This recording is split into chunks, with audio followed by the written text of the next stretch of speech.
दुसरीकडे बातमी जरांगेंच्या दसरा मेळाव्याची। तब्येत बरी नसताना सुद्धा जरांगे मेळाव्याला रवाना झालेत। विषाणू संसर्गामुळे जरांगेंना खरं तर आरामाचा सल्ला डॉक्टर्सनी दिलाय। ते गॅलेक्सी हॉस्पिटलमध्ये ॲडमिट होते, त्यांना दाखल करण्यात आलं होतं। मात्र तरी सुद्धा थोड्या वेळापूर्वी जरांगे हे त्या ठिकाणाहून निघालेत। नारायणगडावरती मनोज जरांगे यांचा आजचा दसरा मेळावा पार पडणार आहे आणि या दसरा मेळाव्यासाठी म्हणून ते त्या ठिकाणी निघालेले आहेत।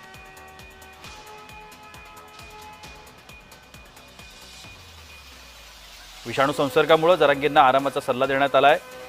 2 दिवसापूर्वीच त्यांना रुग्णालयात दाखल करण्यात आलं होतं। मात्र आजचा मेळाव्याकरता म्हणून थोड्या वेळापूर्वी रुग्णालयातून मनोज जरांगे बाहेर पडले।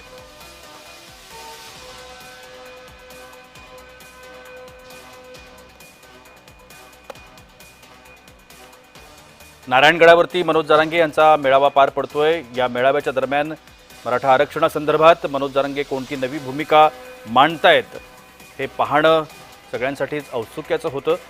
मात्र तब्येत बरी नसल्यानं आता मनोज जरांगे आपल्या भाषणात कोणते मुद्दे मांडतील याबाबत शंका व्यक्त केली जाते।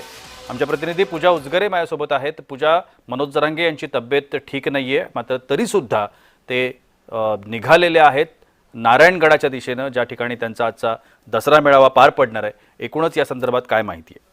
मनोज जरांगेंची काल तब्येत खालावली होती, यामुळे त्यांना संभाजीनगरच्या गॅलेक्सी रुग्णालयामध्ये दाखल करण्यात आलं होतं।